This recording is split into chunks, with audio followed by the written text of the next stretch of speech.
simple. The first rule in investment is don't lose. And the second rule in investment is don't forget the first rule, and that's all the rules there are. I mean, if you buy things for far below what they're worth, and you buy a group of them, you basically don't lose money. Warren, what do you consider the most important quality for an investment manager? It's a temperamental quality, not an intellectual quality. You don't need tons of IQ in this business. I mean, you have to have enough IQ to get from here to downtown Omaha, but you do not have to be able to play three-dimensional chess or be in the top leagues in terms of bridge playing or something of the sort. You need a stable personality. You need a temperament that neither derives great pleasure from being with the crowd or against the crowd, because this is not a business where you take polls. It's a business where you think. And Ben Graham would say that you're not right or wrong because 1,000 people agree with you. And you're not right or wrong because 1,000 people disagree with you. You're right because your facts and your reasoning are right. Warren, what do you do that's different than 90% of the money managers who are in the market? Certainly most of the professional investors focus on what the stock is likely to do in the next year or two, and they have all kinds of arcane methods of approaching that, but they do not really think of themselves as owning a piece of a business. The real test of whether you're investing from a value standpoint or not is whether you care whether the stock market is open tomorrow. If you're making a good investment in a security, it shouldn't bother you if they close down the stock market for 5 years. All the ticker tells me is the price.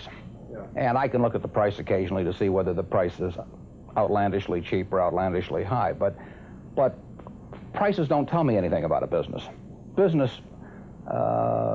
Business figures themselves tell me something about a business, but the price of a stock doesn't tell me anything about a business. I would rather value a stock or a business first and not even know the price, so that I'm not influenced by the price in establishing my valuation, and then look at the price later to see whether it's way out of line with what my value is.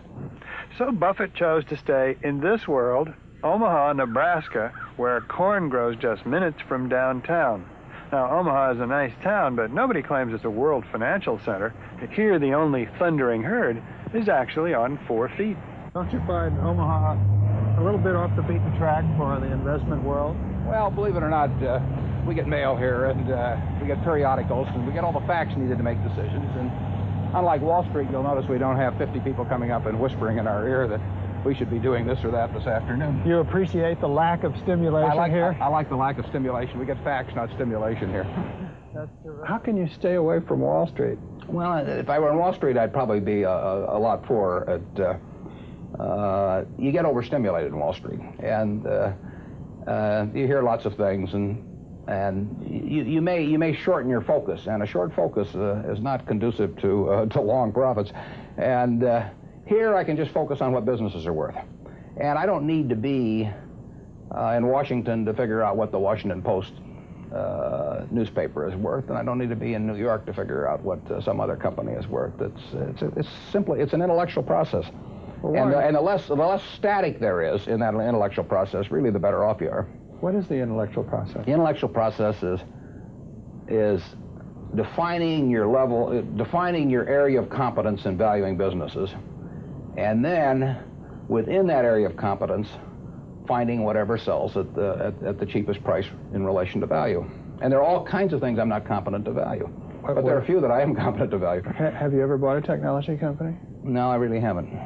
In 30 years of investing, not one? I haven't understood any of them. So you haven't ever owned, for example, IBM? Never owned IBM. Marvelous company. I mean, a sensational company, but I haven't owned IBM.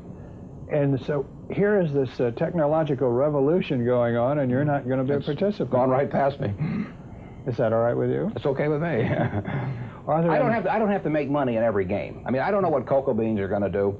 There are all kinds of things I don't know about, and that may be too bad, but why should I know all about them? I haven't worked that hard on them. In the securities business, you literally every day have thousands of the major American corporations offered to you at a price that changes daily, and you don't have to make any decisions. You have to make nothing is forced upon you. So there are no called strikes in the business. The pitcher just stands there and throws balls at you. And if you're playing real baseball and it's between the knees and the shoulders, you either swing or you get a strike called on you. If you get too many called on you, you're out. In the securities business, you sit there and they throw U.S. Steel at 25, and they throw General Motors at 68, and you don't have to swing at any of them. They may be wonderful pitches to swing at, but if you don't know enough, you don't have to swing.